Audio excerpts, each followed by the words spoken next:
Welcome back, Kiss Army, to another episode of We Are One. The Ultimate Kiss Show. Paul Stanley finds joy in End of the Road tour. As Kiss delves further into a farewell tour that was interrupted by the pandemic.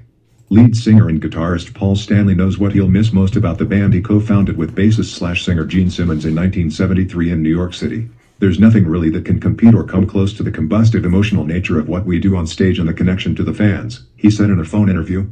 That's something that's irreplaceable. That's something that there's nothing to compare it to.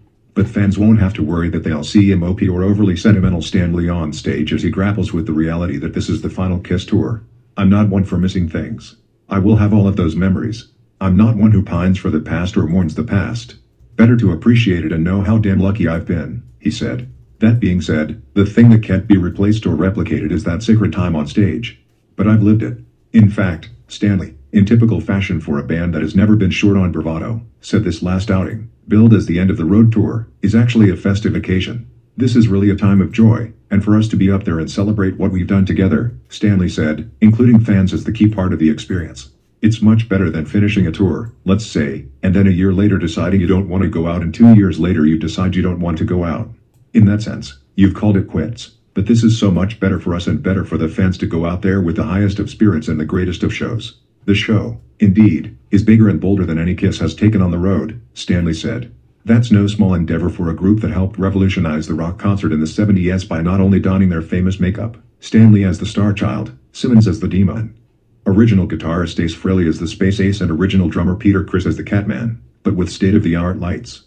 Enough pyrotechnics to light up a 4th of July and even a few flashy stunts, such as Simmons breathing fire, all while decked out in elaborate costumes and high-heeled platform boots. The show this time really is the ultimate Kiss show. It's the victory lap, Stanley said of the farewell tour stage production. With that in mind, we wanted to put together something that really raised the bar, not just for us, but has happened over the years, raises the bar for every act out there. That's a good thing because the fans win because of it. This show is more bombastic. There's more pyro. The lights are stunning. The automation involved, the computer synchronization is unlike anything we've ever done, and yet it doesn't lose. We don't wind up with something that's technical and sterile over something that's passionate and gritty. So it's a marvel, I've got to tell you. It left us speechless when we first saw the finished stage. And for us to be silent is a miracle in itself. The show will also offer more for fans on a musical level, with a longer set than Kiss has played on recent tours, all made up of crowd-pleasing selections. I believe we're doing 22 songs, I think, somewhere around that, Stanley said. I think the average on the last tours has been about 16. It's a diverse and really great overview of all the eras of the band. The wide-ranging set list means fans will get a final chance to see Kiss perform core songs from each of the band's 3 primary lineups. That original edition of Kiss broke through with the 1975 concert release, the double LP, Alive, and notched 4 more platinum albums before Frehley and Criss were dismissed in the early 1980s. As the band's popularity was waning, Eric Carr then came on board to replace Criss, and after a brief stint with Vinnie Vincent on guitar, Bruce Kulick took over for Frehley.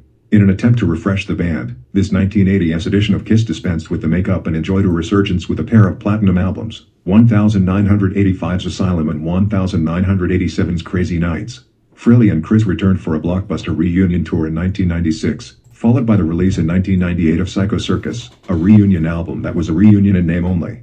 Stanley has said Criss and Frehley made only minimal contributions to Psycho Circus, and the reunion ended not long after that.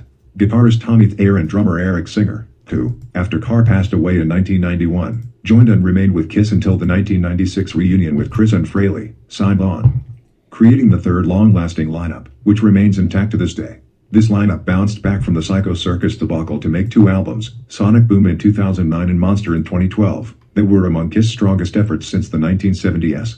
In all, Kiss has sold more than 100 million albums and was inducted into the Rock and Roll Hall of Fame in 2014. So why did Stanley and Simmons decide it was time to do a farewell tour and be done with life as a touring band? Simply put, they didn't want to risk reaching an age or point with their health where they couldn't deliver the kind of performance fans expect. We are not any other touring band. If we were wearing t-shirts and jeans and athletic shoes, we could do this into our 90s. There's no reason to stop, Stanley explained. But take any one of those bands and put 40 pounds of gear on them and they wouldn't make it through a tour. So it just has reached a point where we just felt let's go out there and be at our best, knowing we can be at our best, and not look to the future. Let's stop when we believe we can deliver the best Kiss ever. Kiss and the End of the Road tour. When? 7:30 p.m. August 18th. Where? Xfinity Center, 885 South Main Street, Mansfield. How much? Starting at $15. This article originally appeared on Telegram and Amp Gazette. The Ultimate Kiss Show. Paul Stanley finds joy in End of the Road Tour.